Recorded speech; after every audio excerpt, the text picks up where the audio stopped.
With speculation around a deal with Saudi Arabia and a potential massive short squeeze in the stock coming, there's going to be some interesting times ahead for Mullen Automotive stock.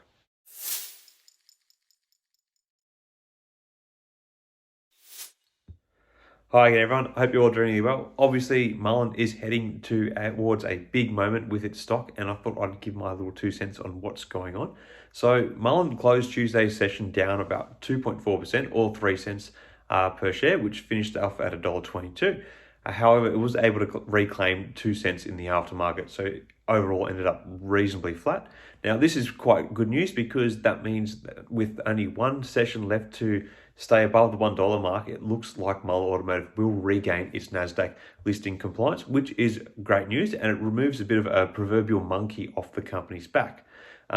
Regardless of this, it's clear that shorts have been piling in recently in Mullen Automotive, with Fintel and Nasdaq both reporting that the float is currently over 300% shorted, which is stupid. Though there would be some correction needed in there to account for trading and settlement periods. However, regardless, it's still a huge figure. And the fact that there are still 0 shares available to short with a now 179% borrow fee, it suggests that the swelling interest in the short positions in the stock is real, and our predictions of a potential major short squeeze action occurring when NASDAQ compliance is regained with the stock are really starting to take shape as being a realistic prospect. And we've been talking about this since the time the stock had its reverse split almost 2 weeks ago now. Now, one of the tenets behind driving a short squeeze is the potential of a Saudi deal. This is earmarked as being a huge potential catalyst which could really garner retail support behind the stock and blow the shorts out of the water. Now, I've been talking about this a little bit because I've been following the stock as a lot of other people on YouTube has been, but I kind of hate to be the one to take a bit of the wind out of other sails, but I do have some doubts about what's going to happen with this deal based on what I've seen recently with Lawrence Hodge. Now, Lawrence Hodge has gone and removed his recent post about accepting the new VP position in the broader Mullen company from his Facebook, which also contained further hints at the Saudi Arabia deal, where he stated his team has been over there trying to get the deal done.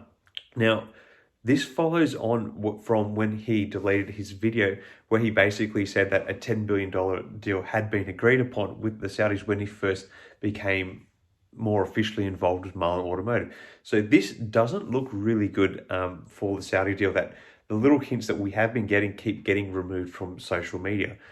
So Lawrence Hodge, who has often been kind of praised and held up as someone who's bringing all this good news for the company, has also done little things which personally might be him reacting to, feedback he's been getting, but it's actually kind of takes the wind out of the momentum that the stock's been having. So makes me ask the question, why is Lawrence Hodge moderating his content? And I can think of a few reasons why.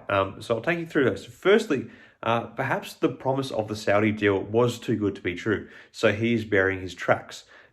This is possibly true. There's nothing in writing. There's nothing official from Mullen about anything from the Saudi PIF in terms of any negotiations with them for any sort of deal, let alone a $10 billion deal. So this is actually a realistic prospect.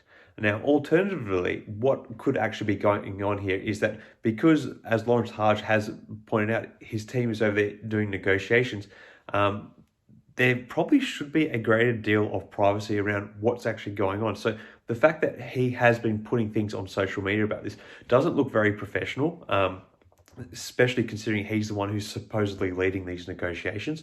So perhaps that was him taking a moment to reflect and take down these thoughts he had been sharing with his followers, because obviously he's getting a lot of positivity from it, and he's probably really riding that, but at the same time it's not a very professional thing.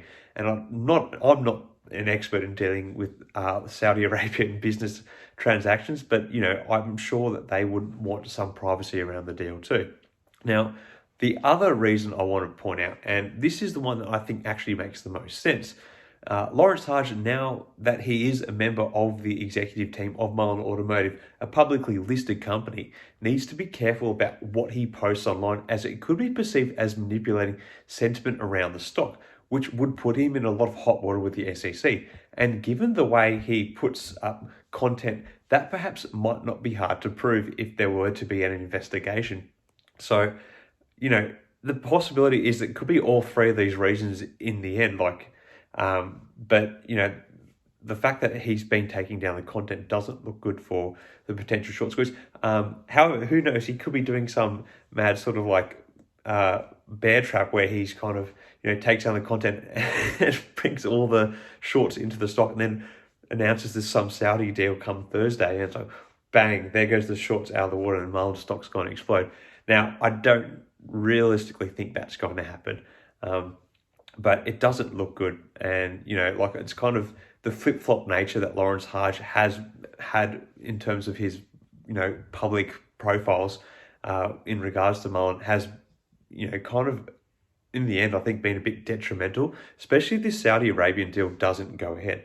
Anyway, I'll leave it at that for this one. Let me know your thoughts on everything going on. Do you think this Saudi Arabia deal is going to eventuate? And do you think there will indeed be a major short squeeze in the stock come Thursday or even starting late Wednesday? Let me know your thoughts in the comments below. Till next time, everyone, may the markets trade in your favour. Cheers.